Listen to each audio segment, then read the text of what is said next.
Good morning, everybody. It is Thursday, April 17th. It is the official 1 week mark to the draft countdown. 1 week from tonight in Green Bay, the draft will get going, and all of these hypotheticals, all of the markets that have been discussed, everything that's been curated together from info, from mocks, from everywhere, will come to reality as these bets will be ultimately decided 1 week from tonight. But within this week ahead, there's going to be a ton of movement. There's going to be a ton of changes.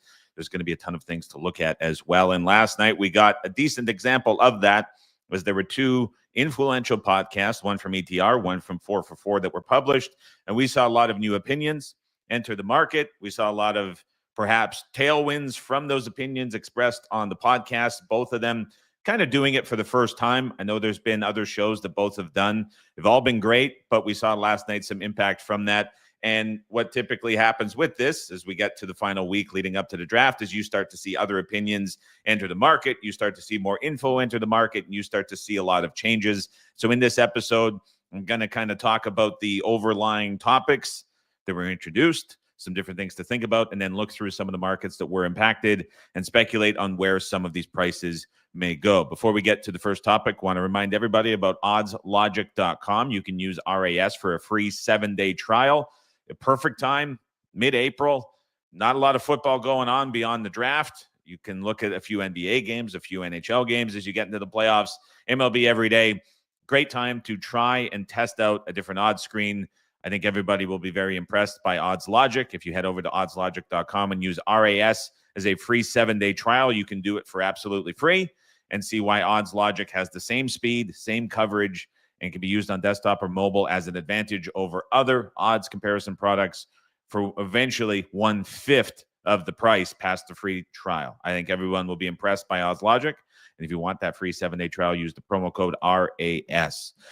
Later on today, overnight into tomorrow morning, there will be a newsletter sent out that is updating all of my thoughts on the draft beyond here on the live streams, curating a couple different shows, kind of bringing in all of the different draft commentary and bets in one spot together. If you want to get that newsletter and you have not done so already, www.footballbetters.com is your place to go to sign up to receive the free email newsletter. Very good morning to Mike Montesano. Thoughts on Warren going number 9 to the Saints? Well, let's start there. So that was something that was brought up yesterday. Saw it on the ETR show. Saw it brought up on the 4 for 4 show. When we're looking at the Saints specifically from a draft team special perspective, for those following along, the Saints to draft a tight end is 8-1. If I look back at where some of these prices opened up last week, early on in the week, a tight end at BetOnline was plus 750. So even with that being brought up, that price has drifted a little bit. But what I will say is the quarterback price in those Saints markets has shifted a ton. This time last week, quarterback was plus 250. That quarterback price in that Saints market is currently minus 140. So VIG has shifted around quite a bit. So even though it looks like the tight end price has drifted, it's probably actually come in a bit relatively to how the VIG is distributed in the market, just because that quarterback price has gone from relatively small underdog to a bigger favorite. The thought process behind Warren going 9 to the Saints, really the only thing that I could buy into from a story or trying to put myself in the draft room and figuring out what might be going on behind the scenes is if the Saints, with a new coaching staff and a new regime, decide, well, we're just going to go best player available. It doesn't matter. We're not going after the quarterback. We're going to try work things out with Derek Carr. If he doesn't want to play for the Saints and he wants to do these YouTube videos and he's injured and he has no interest being here, so be it. We have Spencer Rattler, who we drafted last year. We also have Jake Haener in the wings, trying to figure out what we have between those two guys. We're going to figure it out because next year there is the ties between the new offensive coordinator and his son coming out of college. There's potential with a Manning. There's different directions we can go with quarterback next year. So we're not going to go Sanders or Dart at 9. Instead, we're just going to go best player available.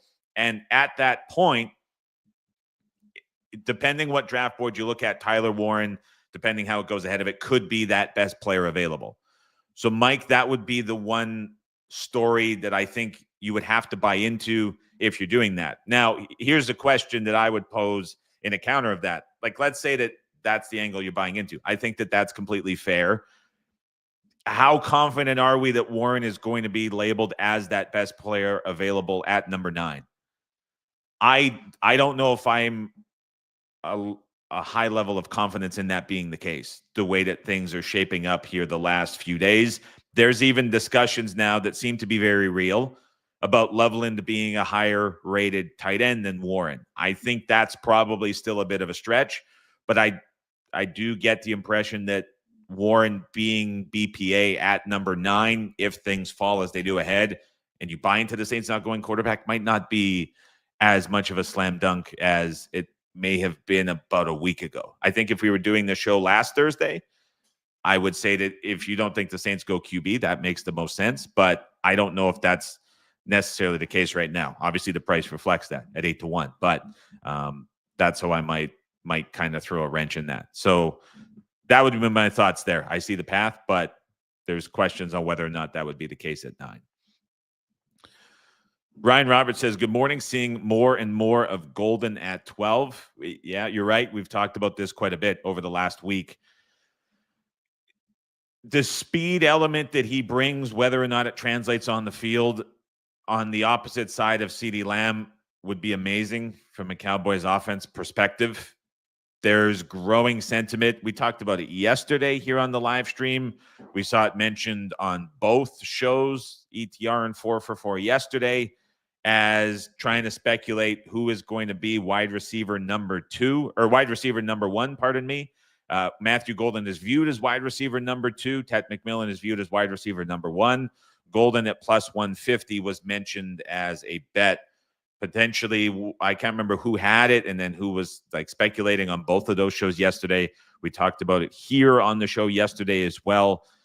There seems to be increasing concerns that Ted McMillan's away from football character may drop him in the draft. That's kind of the growing rumor that seems to be taking on more prominence in the last couple of days. So I think it's Cowboys wide receiver at 12 either way, but there is a growing sentiment for sure that Golden is going to be number 12. Banks before Membu, a possibility or something to bet. So the Banks under at 13.5 has been bet in pretty consistently since open. It hasn't been a substantial move yet, like we've seen with a guy like Jahdae Barron, or we've seen with a guy like Colston Loveland. But there has been steady money on Banks under. In the scouting reports we looked at, he was mentioned as offensive lineman number 2 in the rankings. And so that's something to keep in consideration. But Ryan, I would say your comment here, although I think I would rather certainly be on the Banks under 13.5, more so than I would be on him being the second O-lineman off the board. That's probably a direction I would prefer. What I will say about the Banks Membu conversation is I think you're tying into a bigger point, which is there is so much consensus in the top 5 that I think we're now seeing 2 avenues of thought introduced. There's one avenue of thought that says there's so much consensus in the top 5 of it going Ward, Hunter, Carter, Campbell, and then number 5 being Graham. That is being published everywhere. There's one thought that says having this much conviction in these guys, when if you take a step back and you look at the NFL media, there's not that much conviction from that side that necessarily warrants the mock going this direction, that we should just be finding ways to bet against that.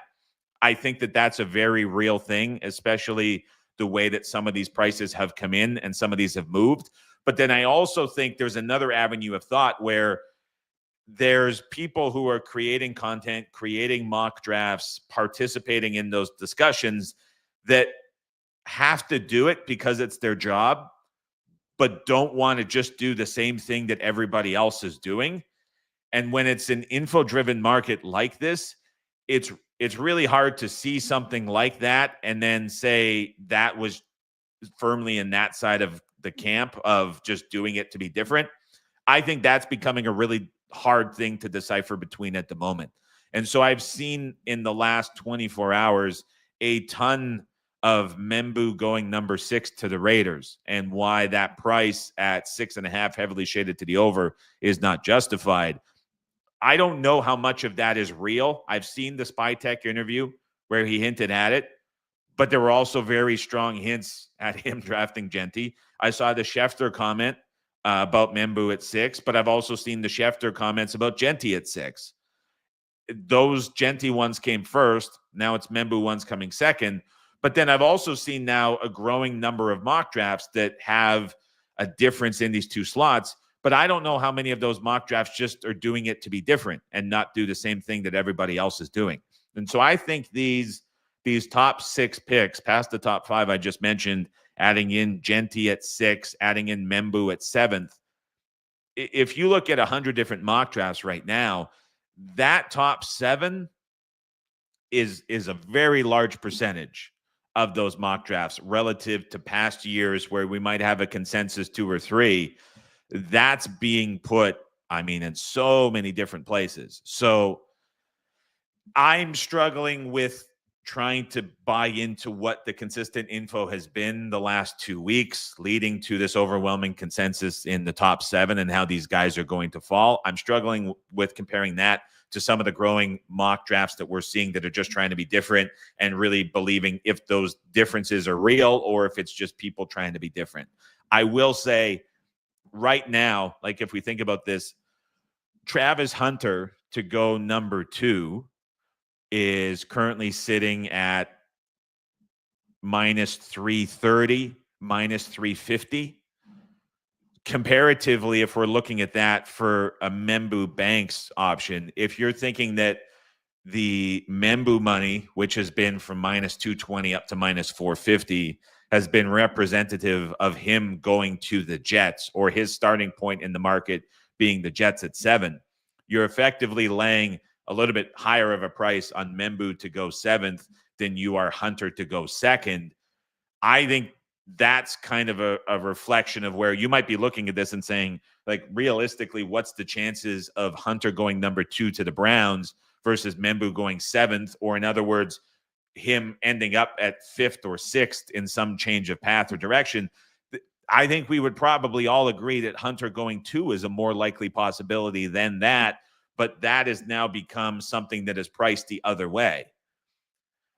So I think when we're looking at these top 6 to 7 picks right now, if anybody's underpriced for not going in that order, it's probably Hunter at number 2, more so than it is Membu going 7th or later, more so than perhaps Carter going 3 to the Giants. I think it's probably Hunter at 2 is the guy that's underpriced, because I think we can all kind of pick holes in Campbell. We can all kind of pick holes in Graham for why they might not go 4 or 5 or why there might not be a difference of opinion. But I'm not hearing a lot of cases against Hunter going 2 to the Browns. So this top 7 for a draft that is as wide open as this one is, having this much consensus is a little bit concerning. I know I went on a bit of a tangent there as you're asking about Banks before Membu, but as I said it there, like if I had to bet between those two, I would rather have a Banks under and have number 10 or number 11 with Chicago and San Francisco open as an option for him to go, even if he does end up going higher, than I would maybe getting into that market of him going ahead of Membu specifically.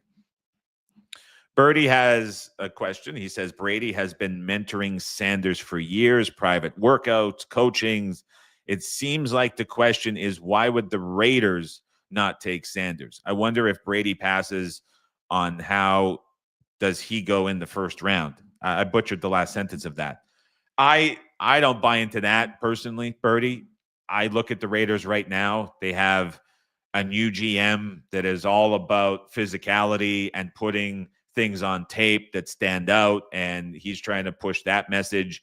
You have a coach in Pete Carroll that's 75 years old, 74, 75 years old, that went out of their way to get a 35-year-old quarterback in Geno Smith and paid their best defender a ton of money.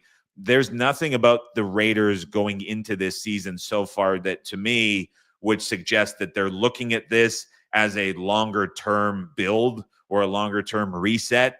Everything that the Raiders are doing right now, to me, signals that they want to try and win right now. I don't know if drafting Sanders and introducing that conflict into that locker room is something that would suggest winning now. Maybe you can get to that conclusion. I don't know if I do. Birdie also says Dart's a second quarterback off the board, maybe a look. I also think Raiders taking Sanders is a real possibility. So it followed up on that. You cleared up the last sentence. I'm a little bit shaken up this morning because I woke up to find snow in the backyard, and snow is coming down. And so what looked like it was a clear path to golf potentially on Sunday, not happening now, that there's snow falling and we're well below freezing temps here on April 17th. So I butchered the last sentence. I'm with you right now, though, as well as you say that. Dart second off the board. The thought process, I guess, or the story that you have to buy into with Dart going second would be that the Saints go, great comment from Ryan, that the Saints go number 9 to a quarterback. And the story that you're buying into is the Saints did not participate in any of the Sanders Pro Day, but Saints staff went to Jackson Dart workouts. And so you would have to buy into that Saints connection to Dart and think that they would take him at 9. What I'm kind of buying into from that, though, is these late rumors about quarterbacks are more so maybe trying to drum up some trade interest than anything else. And we're also seeing for the first time from James Gladstone, the new GM of the Jags, I thought Ted Wynn had a really good comment about how there's coaching mentality and thought process with some of this younger generation that a guy like Kellen Moore would certainly fall into, of there being more benefit to avoid doing these top 30 visits leading up to the draft because of the bias it introduces. And so if you're thinking that Moore is in that camp, then you're probably looking at that Sanders non-attendance as a bit of a non-story. Dart is relatively local to them, and so that kind of changes things when you're looking at that and how serious it might be. So that stands out. Ryan Roberts says, no hot yoga today. No, there was not. That worked out well. Birdie's rooting for the snow to screw off. I'm with you. Came out of nowhere, but that is a byproduct of living in the northern prairies up here in Canada at this time of the year. A couple other things that I wanted to talk about. Please keep the questions coming in. Lots of great ones so far. Lots of discussion getting spurred on and looking at. A guy that popped up yesterday on a couple of the shows that I was listening to. He's also a guy that we talked about during the defensive scouting report breakdown on Tuesday, is Mike Green. He is currently priced at 17.5 for his over-under market. I'm looking at his prices. Opened at BetOnline under -140.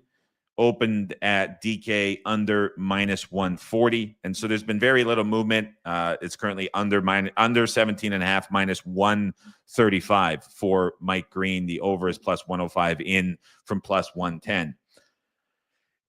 There have been ties for the Bengals drafting to rebuild the defense, specifically on the defensive line and the pass rush position, because they now have Al Golden as their new defensive coordinator. There was a really good podcast produced by The Athletic in late February where they were looking at what teams need to do to take the next step. And they had a Bengals writer on.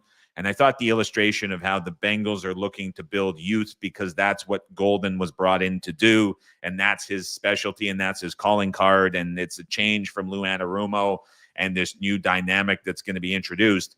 And so there's real ties to Mike Green that are growing. What's interesting about looking at a Mike Green over at 17.5 and +105 is looking back on the show Tuesday and a lot of the scouting reports. There were a couple sexual assault allegations against Green. None of them were proven legally, but there were comments from scouts saying that he's off their draft board or he's dropped down the draft board because he has some character concerns and they don't want to be involved with that and take the liability on. And so not only now do you have that kind of pushing Green up the draft boards, but you also have the tie to Cincinnati, which seems to be growing a little bit, where Cincinnati might be looking at getting him at a discount, if you will, because the character concerns are pushing him up the board, not necessarily a lack of talent. Something to think about if you're looking at Mike Green at the over 17.5 mark, which is available at a couple of different sports books as well. So that was one that popped up to me. I know it was mentioned on the 4 for 4 show. I agree with that too. Birdie says, I look at it more teams like the Rams, for example, addressing quarterback early because Stafford is almost out of eligibility. Rams are a real wild card for QB in the first round. And you're never hijacking. This is an open show, so keep the comments coming in, Birdie. Anybody else listening can get in on the right-hand side of the YouTube show to get your comments in. Certainly, anytime you have a comment, drop it in the comment section as well. I agree with the Rams take that you have there. They were lumped in with the Browns and the Giants and the Saints as teams that spent extensive time working with Jackson Dart, or it was either it was a Schefter tweet talking about evaluation. It would not be out of line for them to do so. I question whether or not they do it in the mid-20s or if it is a trade back scenario. And so I don't know necessarily what the best way to maybe bet that thought or bet that opinion might be. Right now, the Rams to draft a quarterback is plus 550. Just looking at what that came in from initially. I have all of these odds that opened up and how they've moved, and everything's a little bit scattered around. Initially, to draft a quarterback was the longest priced option at Bet Online at 15-1 at open. And that is now down to 550 at DK at Bet Online specifically, that is down to plus 400. So Bet Online being priced shorter than DK is pretty telling of who is betting on this and how those players are rated relative to who is betting into the other side. It's not entirely true like you might have with an NFL prop scenario in season on Friday and Saturday, because for the majority of the draft bets so far, even if they're going into DK, whether it be kiosks or other accounts, it tends to skew sharper. But that's certainly the market is agreeing with the Rams leaning towards a quarterback. Taylor asks, Miami Dolphins to take a quarterback corner, CB, first, plus 200. Any reason why you wouldn't see that as great value? Will Johnson tied to them at 13. That's a growing stance with the Jalen Ramsey news that is coming in. He is on the trade block. He's looking at it. Any reason why you wouldn't see that as great value? So that price opened up for Miami to draft a cornerback at 5-1. It is currently down. That was a Bet Online for that open specifically. It is down to 2-1 at Bet Online. So the one reason I wouldn't see it as great value is it's already been bet pretty heavily. Another reason I wouldn't see it as great value would be the very glaring need at offensive line and a guy like Banks potentially being available for them. You have a very strong prospect in Banks on the O-line, potentially available for them in that slot. If you're going to be looking at a guy like Johnson in that position, you're looking at a guy who has some serious injury concerns, some serious durability concerns. It really depends on what they're valuing behind the scenes in that draft room and how they're rating guys. I tend to think in that position, if a guy like Banks is available, they probably would be leaning more towards O-line. There's also maybe a question of whether or not, if you're looking at what like a true value play might be, throw the question out there. If Golden is available at that spot with his speed, knowing how much McDaniel loves fast guys, and there's now some growing doubt about Tyreek Hill and what his presence might be, does that offense without Tyreek Hill run the way that McDaniel wants to? And would they pass on a guy like Golden if he's available? Now, you'd have to get by the Cowboys in order for that to be reality, which I think is going to be difficult. But if the Cowboys go with the non-speed receiver, does maybe wide receiver for the Dolphins at 13-1 become more of the value play, if you will, knowing that we've already seen this price for cornerback come in so much? So I completely get the thought process with Ramsey being on the trade block. I don't know if there's a ton of value left in it, though, at 2-1. That would be my only reason why I don't see it as such. Chris is asking, heard anything new on the Jags? Crazy how tight-lipped they've been and really starting to question just plugging in Graham to them at 5 and moving on. Yeah, I'm with you. Like there's almost,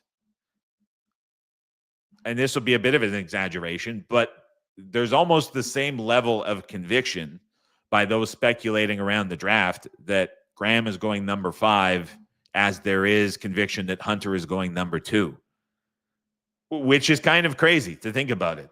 Again, I don't have a ton on guys in the top 5 because if I was to look at this draft, if something is going to throw off the order and kind of the general thought process around info, it's one trade or one different decision in the top 5. I would even expand that out to the top 7.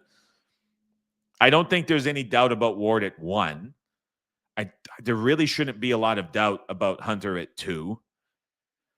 Carter at 3 makes just so much sense to go to the Giants, and the market's starting to reflect that up to minus 350. Like, I get that. But, man, if 4 or 5 go different directions and you don't have Genty and Membu going 6 and 7, I mean, this is wide open for how some of these guys are going to go. And I haven't bet a lot of unders either. Like all of my bets have really been on players over because I think 1 or 2 switches in this top are just going to create guys sliding and going way over their position. And so that's how I'm looking at it. So no, it's all the Jag stuff has been tied back to Gladstone talking openly at pressers about how much he values building the trenches. And we saw him in free agency add 4 guys. And so I think the logic to Graham going 5 to the Jags has been, here's the GM just at the podium over and over and over and over and over, talking about how it's trenches and trenches and trenches and valuing the D-line. Like there's a lot of strong quotes about that. They fixed the O-line. Now they're on the other side. And so that to me has been the main tie of Graham to the Jags. But beyond that, there's not a lot. So I'm with you there. I think there's some volatility in that for sure.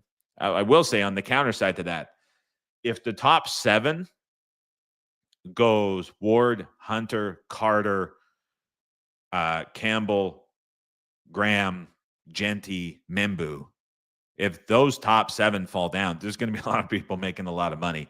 And that's not because it's like a necessarily like wise or sharp or unknown opinion, but that's just because that is the most common opinion by far. And if that's the case, it kind of sets up all these other guys to fall in position. And so anybody who's been kind of betting on the widespread news and mock consensus and things early are really dependent on those going that direction. Crunch Time Sports asking, do you think that the Dolphins take a corner in the first and then trade up in the second for Simmons from Ohio State? We're getting a little bit far. You'd probably need Connerly to go late then in the first round, maybe to the Chiefs for that to happen. I think that's how the breakdown would be with those tail end of offensive linemen. And so you'd probably be banking on that. I just don't know if the Dolphins announcing Ramsey and the openness to trade him away just automatically makes them a slam dunk to go corner in the draft. Because you would be trading away an established veteran and replacing him with a guy that has a ton of injury concerns, that didn't want to run and didn't test overly well. Are they going to see that as a sufficient way to replace and use them in a season where you probably have McDaniel, who, by the way, if we're talking about like first coach fired markets, he's going to be an interesting name to look at because there's now growing concerns that the locker room has been lost. There was a pretty damning report about the Dolphins that came out yesterday morning, if I'm getting my days right. I thought the Greer presser, where he was asked about leaders on the team and didn't mention Tua as an answer to that, was very odd as well. So I get the thought process behind the Dolphins' need for corner increasing because of the Ramsey trade stuff that's growing. I just don't know if doing that with a guy with as much injury concerns as there? And then are you overreaching for another corner because Johnson has the injury concern and the risk? Barron has been viewed as a nickel guy, which certainly wouldn't be a replacement for Ramsey playing outside on his own. Hairston's stock has been increasing, but everything I've seen about Hairston has been late first round. And then all of the other guys, Revel, Morrison, Thomas, Amos, those have all been late first day, early second day guys. And so reaching for them would be tough. Whereas if you flip that crunch time and you say, would the Dolphins go O-line with a guy like Banks early and then have that selection of corners late? I think that to me makes a little more sense for options that you would have personally. Matt Smith says, seems many more teams prefer trading down versus trading up. At what point does this create value in moving up? I'm wondering if a team like Chicago could go up for number 3 for Carter at a reasonable price. I'm really bad with trade value, Matt, and so I don't have a good answer for this. Would Chicago trade up to 3 for Carter? Oof. That's the first time I've seen that presented, or the first time I've seen any thoughts about that. Chicago radio buzz has been mostly Warren at 10 if he's available. I don't have a good answer for that, Matt. I'm sorry for that. Chris, yeah, seems like a massive opportunity betting wise, but have nothing to go off. That would be fading Graham going 5. AKA, where can I find market consensus odds on draft props, or what is the sharpest offshore book for these? Any value on Carter number 3 at -270? So Unabated has a free odds comparison tool for the NFL draft where they compare a whole bunch of different markets. So I would say that's an easy place to go. I've been tracking them all manually since they opened about a week and a half ago. So I've just been charting them manually. But if you're looking for a place of where to get kind of consensus odds, best prices available, that's the tool that I would look at. That's the tool that I would use. It is free to use, and it is very well done for a front-facing product. So that's where I would go for that.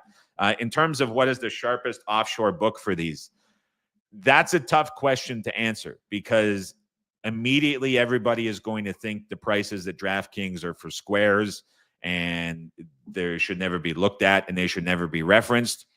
What I feel is never mentioned often in those conversations is for anybody who is betting props, anybody who's moving on props, they still probably put a lot of money into DK kiosks through different directions. There's always a ton of value in getting those accounts that are fresh. And I get that they don't last a lot, but it's hard for me to say that there isn't sharp money going into DK as much as people want to complain about it on something like draft props through different accounts. So I wouldn't throw their pricing away. Obviously, BetOnline has a lot of prices available that are the same. So they would be one that I think are key to reference as an offshore. Another thing that I would look at would be a place like Caesars, which is starting to post more and more. They tend to be a little bit more friendly to catering to action than DK longer term, not quite as quick to shut off or ban accounts. And so I would not ignore them as a pricing option. In terms of what other books Unabated has on their free draft comparison tool, they have kind of an aggregate line, but they also have Hard Rock, which is tough. They have Rivers. They have some Canby stuff. Those are a little bit more tough to look at and then say, like, this is a book I want to reference. The outlier here would be Bet365. I know it's not a big presence in the U.S. yet, but those accounts are pretty easy to come by and pretty easy to get. And so I wouldn't ignore that entirely. FanDuel is obviously the one that stands out, where even if they have a limited account or a circled account, you're still put in a position where you can bet a relatively acceptable amount for accumulating those. So that was a long rundown, AK. But what I would say is look at BetOnline 1, look at FanDuel 1A. I would not ignore the movement at DK, and I would not ignore the movement at Caesars either, especially at this point. As we get to later next week, then things start to change, and you see some of these like the prediction market sites, those start to come up. They were always very prevalent during the NBA draft, but you're going to start to see when things leak and you get information leaking and you see things moving significantly, that's where it tends to originate, because the liquidity can be a little bit higher, and it certainly will be with the draft. And so I would say next Tuesday, Wednesday, Thursday, really keep an eye on all the prediction market websites with those top markets to see if there's any changes in that. They will not have anywhere close to the menu options that these sports books will have, but that's where you really start to see things leaking. We saw leaks with the NFL awards and some serious volume go into those sites back in January, February. We saw it with the NBA draft, even for the last couple years. So keep an eye on those markets really beginning next Tuesday. If you're looking to try do some top-down stuff, you're looking at like Sharpest Books. Anything that leaks tends to move at those places more than any of these sports books, domestic or offshore. Last question, I think we'll wrap up, is Ryan Roberts. Any bets worth eyeing around Egbuka? I heard yesterday wide receiver 2. I think that was an ETR comment that he could be second wide receiver selected. That is down to 7-1. I have not done anything with him specifically. There has been under money come in on his positional number. He's been priced at 29.5. Under 29.5 is currently minus 160. If I'm looking back through notes, his initial opening price was minus 115. And so it has been pretty steady movement on that under. I would say that under money, the majority of that move has come the last, I want to say 72 hours on that under. So there's been some growing speculation that he is going to go a little bit earlier. I don't have much of a take on him specifically. I haven't bet anything with him specifically either. So I have seen that rumor kind of kicking around the last couple of days. All right, near the 40-minute mark. Appreciate everybody for stopping by. Hope everyone has a great Thursday. We'll be back with another update show. I want to go through the AFC and NFC positional stuff tomorrow and go through some of the biggest movers, the biggest adjustments. And I want to put everything together in a newsletter that'll go out that just says, hey, here's where everything's at. Because on Monday, we're going to see more places open up. We're not far away from the Circa openers, which always draw a ton of action and a ton of movement. That'll be early next week.